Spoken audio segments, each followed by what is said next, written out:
करके। आजकल महाराज सुदामा जी को क्या कहते हैं, सुदामा जी भीख मांगते थे। वक्ता भी लोग हैं ऐसे, नरक में भी ठिकाना नहीं लगेगा इनका। जो ऐसा करते हैं ना, जो बात सुदामा जी के लिए कही गई,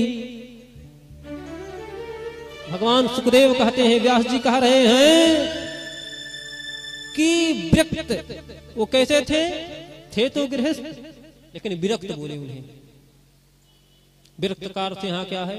बोले महाराज किसी में उनकी आसक्ति नहीं थी, ना तो कपड़े में, ना तो अन्न में, ना तो सोने में, ना चांदी में, ना रुपए में, ना धन में, ना संपत्ति में, ना घर में, ना खेत में, ना खलिहान में, कहीं उनकी आसक्ति नहीं थी। और प्रसन्नात्मा, कभी वो दुखी नहीं हुए, जीवन में कभी उदास नहीं हुए। जितेंद्रिय, अपने इंद्रियों को, अपने ज्ञान इंद्रियों को, अपने कर्म इंद्रियों को वो अपने बस में किए थे। प्रसन्नात्मा जितेंद्रिय। ये कौन है? कृष्ण सखा, भगवान कृष्ण के सखा है। और मैत्री कैसी होती है? मैत्री राजा और रंक की नहीं होती है। कोई बताओ, मैत्री राजा रंग की हो, अमीर की और भिखारी की मैत्री कभी होती है मित्रता? बताओ कोई अगर होता हो। और भगवान सामान्य से मित्रता करेंगे? आप उठाकर देखो ग्रंथों को, भगवान ने जिनसे मैत्री की वो सामान्य व्यक्ति नहीं थे। भगवान विभीषण जी को कहते हैं मित्र। क्या कहते हैं विभीषण जी को? मित्र, सखा। विभीषण जी सामान्य थे? अरे विभीषण जी की भक्ति देखकर भगवान भी दांत के नीचे उंगली दबाते हैं। भगवान स्वयं कहते हैं, भैया तुम जिस जगह पर रह करके भजन कर रहे हो, राक्षस कुल में तुम्हारा जन्म हुआ और तुम भजन कर रहे हो, धन्य हो तुम कैसे भजन कर ले रहे हो, कैसे भक्ति कर ले रहे हो, कैसे तुम नाम जप ले रहे हो, कैसे तुम ध्यान लगा ले रहे हो, तुम्हारा ये सब कैसे हो रहा है?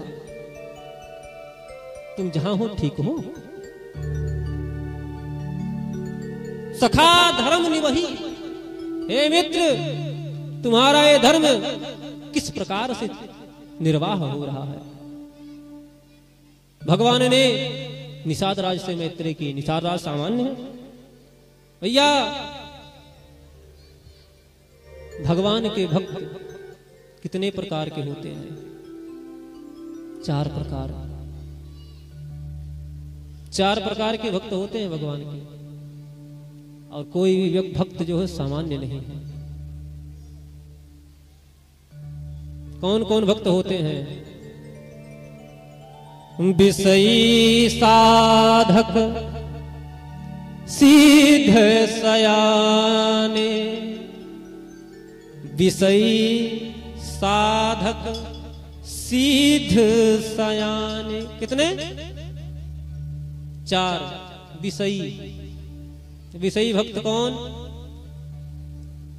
जो बोले महाराज संसार में लगा हो, संसार में लगा हो और भगवान का भजन करे। जिसको कपड़े से भी प्रेम हो, गाड़ी घोड़ा से भी प्रेम हो और लोगों से भी प्रेम हो, वो विषयी है।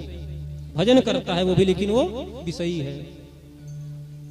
जैसे अगर देखा जाए, किसी को पूछा, कोई पूछे कि कैसे होते हैं विषयी, तो और किसी को हम नहीं कह सकते, हम ही को देख लो।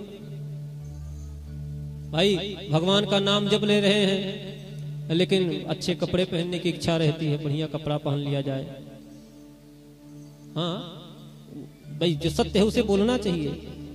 विषयी एक साधक होता है। साधक की कोटि के कौन भक्त हैं? विभीषण जी महाराज, वो साधक हैं। और सिद्ध जो हो गए हैं, इन्हें तनिक भी किसी से कुछ लेना देना नहीं है। सिद्ध कौन? सबरी जैसे हो गए, निषाद राज, सयाने भक्त। जैसे महाराज सुदामा जी हो गए। सयाने भक्त कौन? जैसे महाराज देखा जाए तो प्रहलाद जी, ऐसे कई भक्त हैं महाराज। ये सामान्य नहीं है। कहते हैं कि इनकी गृहस्थी कैसे चलती है। यदृक्षयोपन्नेन व्रतमानो गृह आश्रमी। क्या बोले? अन्न कैसे आता है? भिक्षा मांग के नहीं, स्पष्ट लिखा है। सुनो ध्यान से। और पाप से बचो। जब आप लोग जब कथा होती है तो सुदामा जी को बना करके फटी पुरानी सब कपड़े उपड़े पहना देते हैं। और भैया आजकल के सुदामा जी के पैरों में भी दिक्कत हो जाता है। वो चलते हैं कैसे? जैसे उनको लकवा मार दिया। एक डंडा ले लेंगे पैर रगड़ते हुए, और यहाँ सब वो सफेद सफेद लगा लेते हैं। वो देखने को मिलता है।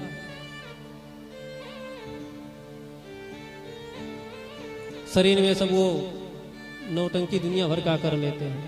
कैसे हैं? कभी सुदामा जी भिक्षा नहीं मांगे। भैया ये वेद पढ़े हैं, और वेद कहता है कि जो गृहस्थ भिक्षा मांगता है उसका पतन हो जाता है। ये वेद कहता है। पारास्पर ग्रह सूत्र में आप उठा के देख लो, उसका पतन हो जाता है। तो क्या ये अब वेद के मार्ग को छोड़ते? और जो भक्त वेद के मार्ग को छोड़ दे, क्या भगवान उसे स्वीकार करेंगे? भगवान शिव क्या कहते हैं? जो ना दंड करो खल तोरा, भ्रष्ट हो श्रुति मार्ग। उत्तरमानस भगवान शिव कहते हैं कि तुम वेद के मार्ग को छोड़ दिए, गुरु अपराध कर दिया। काकभुचंडी जी को दृष्टि डालो, मैं तुम्हें दंड दूंगा। अगर तुम्हें मैं दंड नहीं दे रहा हूं, तुम मेरे भक्त हो, मेरा नाम जपते हो, मेरा कीर्तन करते हो, मेरी पूजा करते हो, मेरी ध्यान करते हो, समाधि लगाते हो, लेकिन तुम वेद के मार्ग से विहीन हो गए, इसलिए मैं तुम्हें दंड दूंगा। श्राप क्या दिए? जाओ अजगर हो जाओ। सुदामा जी वेद मार्ग को नहीं छोड़ सकते। गृहस्थी कैसे चलती है? वर्तमानो गृहाश्रमी। जो उनकी गृहस्थी है भगवान की दया से, इच्छा से, यदि इच्छया, भगवान की इच्छा से जो मिल जाता है उसे स्वीकार कर लेते हैं। कैसे? जो पढ़ने आते हैं, जो पढ़ने आते हैं। विद्या कैसे प्राप्त होती है? अगर आपको विद्या चाहिए, ज्ञान चाहिए, तो कैसे मिलेगा? जानते हैं? ज्ञान मिलेगा सबसे पहला क्या है? तो कहते हैं कि सबसे पहला है सेवा। गुरु शुश्रया विद्या पुष्कलेन धनेन वा अथवा विद्या विद्या। पहले तो सेवा करो, फिर कुछ धन दो, कुछ पैसा रुपया जो आपके पास हो उसे दे दो, और फिर कुछ उनसे ज्ञान अर्जित करो। क्योंकि वेद कहता है समितपाड़ी श्रोत्रियम ब्रह्मनिष्ठम गुरुम अभिगच्छेत। गुरु के पास जाना चाहिए, आचार्य के पास जाना चाहिए, तो खाली हाथ नहीं जाना चाहिए। मैया लोग बात बंद करो। गुरु के पास जाना चाहिए, आचार्य के पास जाना चाहिए, खाली हाथ नहीं जाना चाहिए। हाथ में पुष्प ही ले लो, समित पाड़ी, समिधा ले लो, कुछ ले लो जो आपके पास हो, पुष्प ले लो, पत्र ले लो, जो आपने भगवान जो आपको जो दे दिया हो वो उस अनुसार, सामर्थ्य अनुसार कुछ ले लो, तब गुरु के पास जाओ ज्ञान प्राप्त करने के लिए। जो इनसे पढ़ने आते हैं, जो इनसे अध्ययन करने आते हैं, जो शिक्षा ग्रहण करने आते हैं, वो जो लाकर इनको दे देते हैं, उसी से इनकी गृहस्थी चल रही है। गृहस्थी चल रही है महाराज। घर में गरीबी है, घर में गरीबी है। उनकी जो पत्नी है शरीर पर मैली हुई, कहीं कहीं फट गए हैं, ऐसी साड़ी पहनी हुई, और भूख प्यास से शरीर कृष्ण हो गया है, दुबला, ये भी दुबले हो गए हैं, लेकिन महाराज कभी अपने पथ से विचलित नहीं हुए। और ना तो कभी पत्नी ने कोई इच्छा प्रकट की कि हमको ये लाके दो, हमको ये लाकर दो। एक दिन उनकी पत्नी सुशीला ने कहा, हे नाथ, मैं सुनी हूं कि भगवान द्वारिकाधीश आपके सखा हैं। महर्षि शांतिपनी के विद्यालय में वो भी आए थे शिक्षा ग्रहण करने, आप भी गए थे, आपकी वहां बचपन में मैत्री हो गई थी। और हे नाथ, मैंने सुना है ये भी कि भगवान ब्राह्मणों को, संतों को और गौओं को जो सामने आते हैं कुछ ना कुछ ने भेंट करते हैं, उनके घर से कभी खाली हाथ नहीं आते। हे नाथ, भगवान साधु परायण हैं। तमुपई महाभागे साधु नाम चा परायणम, भगवान साधु परायण हैं। भगवान अपने दास को देखते हैं, दस्यति द्रविणम भूरी। भगवान जब अपने दास को देखते हैं तो भगवान द्रवित हो जाते हैं, बार बार द्रवित हो जाते हैं। इसलिए हे प्रभु, आपको उनके पास जाना चाहिए, हमारे कष्ट को हो सकता है दूर कर दें। सुदामा जी ने कहा, देवी तुम्हारी सारी बात अच्छी थी, लेकिन जो तुमने कहा कि कुछ उद्देश्य से जाना चाहिए, ये गलत है। हम जाएं और उद्देश्य लेकर के, ये बात गलत है। हाँ, एक बात तुमने बहुत अच्छी कही, वहां जाना चाहिए, लेकिन बिना उद्देश्य के। हे देवी, मैं जरूर जाऊंगा, अयम ही परमोधा लाभ उत्तम श्लोक दर्शनम, उन उत्तम श्लोक का मैं दर्शन करूंगा, मेरा परम लाभ होगा, मैं अवश्य जाऊंगा। लेकिन देवी, ऐसे खाली हाथ नहीं जाना चाहिए, ऐसे खाली हाथ नहीं जाना चाहिए। हम कहीं जाएं और रिक्त हाथ चले जाएं, कुछ ना कुछ लेकर जाना चाहिए। घर में देखिए तो कुछ नहीं था, घर में कुछ भी नहीं था, एक तिनका भी नहीं था। पत्नी ने कहा कि स्वामी आप चिंता मत करो, मैं अगल बगल में देखती हूँ और कुछ ले आती हूँ, और हमारे घर में जब होगा तो मैं लौटा दूँ। पड़ोस में गई और अपने पड़ोस में बोली कि बहन, एक काम करो, हमें थोड़ा सा कुछ दे दो। कुछ था नहीं तो चूड़ा दे दी। याचित्वा चतुरो मुष्टिन, कितना? 4 मुट्ठी, 4 मुट्ठी चूड़ा मांगे। याचित्वा चतुरो मुष्टिन विप्तान पृथक तंडुलान, पृथक तंडुलान चावल नहीं था। टीकाकारों ने कहा, श्रीधर स्वामी जी अपनी टीका में कहते हैं कि वो जो पृथक तंडुलान है वो चावल का ही अंश था, धान का ही अंश था, चिपटा, वो चूड़ा था। चूड़ा मांग लाई और एक फटे हुए कपड़े में चैल खंडे न तान बद्धा, उसे एक कपड़े में जो 3-4 परत करके बांध दी और सुदामा जी को दे दी। सुदामा जी ने उसको ले लिया और चल दिए सुदामा जी चले और मन में ये कामना करते जा रहे हैं कि अब मैं गोविंद का दर्शन करूंगा, कृष्ण का दर्शन करूंगा, ऐसा चिंतन करने। कृष्ण संदर्शनम मह्यम कथम स्यासीत चिंतन, चिंतयत, क्या चिंतन है? बोले भगवान कृष्ण के स्वरूप का चिंतन कर रहे हैं, मैं उनका दर्शन करूंगा, मैं उनका दर्शन करूंगा।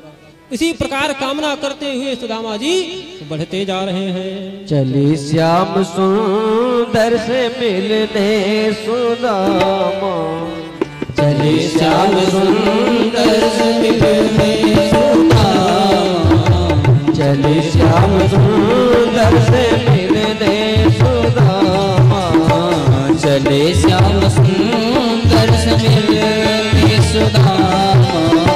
गाते चले मन में, गाते चले मन में, हरे कृष्ण रामा, चले श्याम सुंदर से मिलने सुदामा, चले श्याम सुंदर से मिलने सुदामा।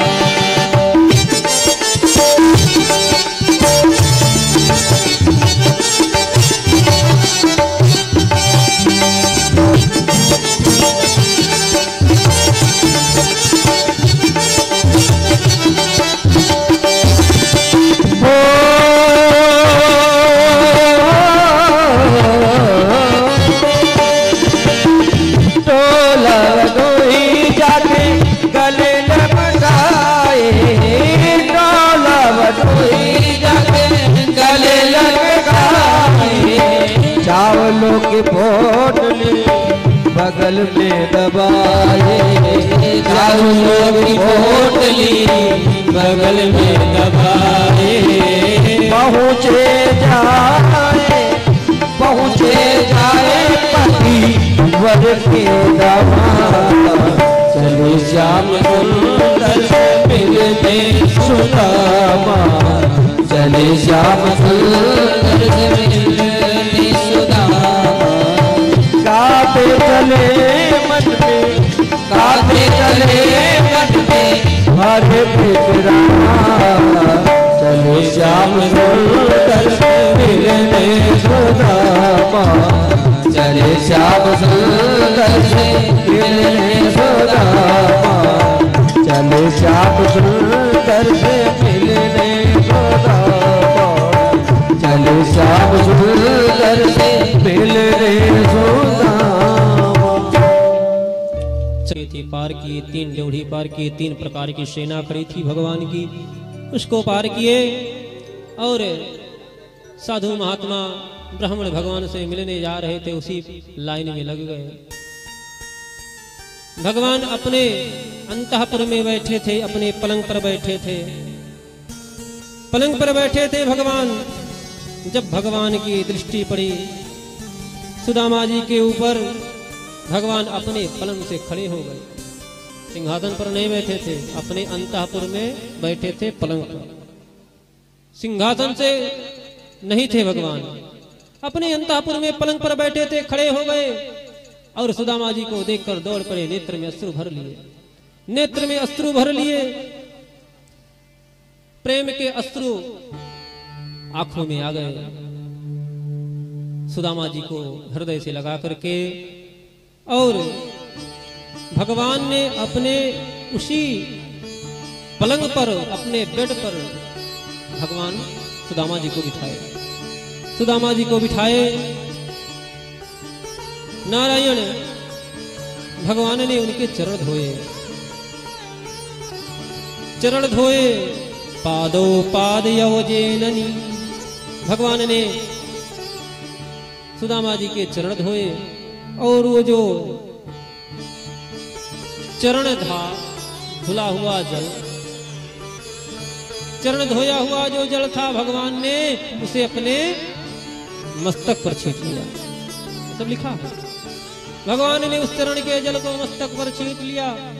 सुदामा जी को कोई रोका होगा नहीं, भगवान के सीधे अंतःपुर में गए, भगवान ने पलंग पर बिठाया, चरण धोया और चरण के जल अपने ऊपर छिड़क लिए। कहते हैं कि जो लोक पावन है, भगवान सुखदेव कहते हैं, हे राजन, जो भगवान लोक पावन है वो अपने को एक ब्राह्मण के चरणोदक से पवित्र कर रहे हैं। भगवान ने गंध से, चंदन से, पुष्प से और धूप दीप नैवेद्य से सुदामा जी का अर्चन किया। अर्चन करने के बाद अर्चित्वा वेद्यतांबूलम गाम चा स्वागतम ब्रवीत, स्तुति की, तांबूल दिया, पान दिया। अब पान ऐसा नहीं दिए जिसमें सब वो आजकल के जो जहर आ रहे हैं सब छोड़ करके दे दिए। पान दिए, उसमें लौंग, इलायची, सुपारी, यही पान में था। ये नहीं वो तंबाकू काला, पीला, हरा, नीला, लाल सब डाल के नहीं दिए। तांबूलम, तांबूल दिए और क्या दिए बोले गाय दान किए और चस्वागतम ब्रवीत, उनका स्वागत किए, उनका स्वागत किए। जो अंदर के लोग थे, जो भगवान की पत्नियां थीं, जो और अंदर जो लोग खड़े थे, जब वो देखे तो उन्होंने कहा, भाई ये जो मैला कुचैला पहला कपड़ा पहन करके आया है, ये ब्राह्मण कौन है? ये ब्राह्मण कौन है? ये अवधूत कौन है जो आया, जिसको देखकर भगवान खड़े हो गए और उसका चरण धोए? इतना सब कर रहे हैं। लोगों ने यही आश्चर्यचकित होकर के आपस में वार्तालाप करने लगे। भगवान ने अपने पलंग पर बिठाया, सबको दिया भोजन पानी कराया, बातचीत चलने लगी। गुरुकुल की चिंता, गुरुकुल का जो समय था उसका चिंतन करने लगे, हम लोग कैसे थे गुरुकुल में। अब यहाँ भी लोग कहते हैं कि गुरुकुल की जब चिंता करने लगे, वो चिंतन करने लगे, तो भगवान ने कहा, हाँ प्रसंग तो ये है, भगवान कहते हैं कि हे मित्र, हम लोग जब पढ़ रहे थे, वर्षा ऋतु बीत गई, हम लोग लकड़ी लेने के लिए गए और अचानक वर्षा आ गई। अचानक वर्षा आ गई और वो तूफान आंधी, उसमें सारे रास्ते जो थे वो जल से मग्न हो गए। कहीं कोई रास्ता नहीं था, हम लोग पेड़ पर थे, पेड़ पर थे।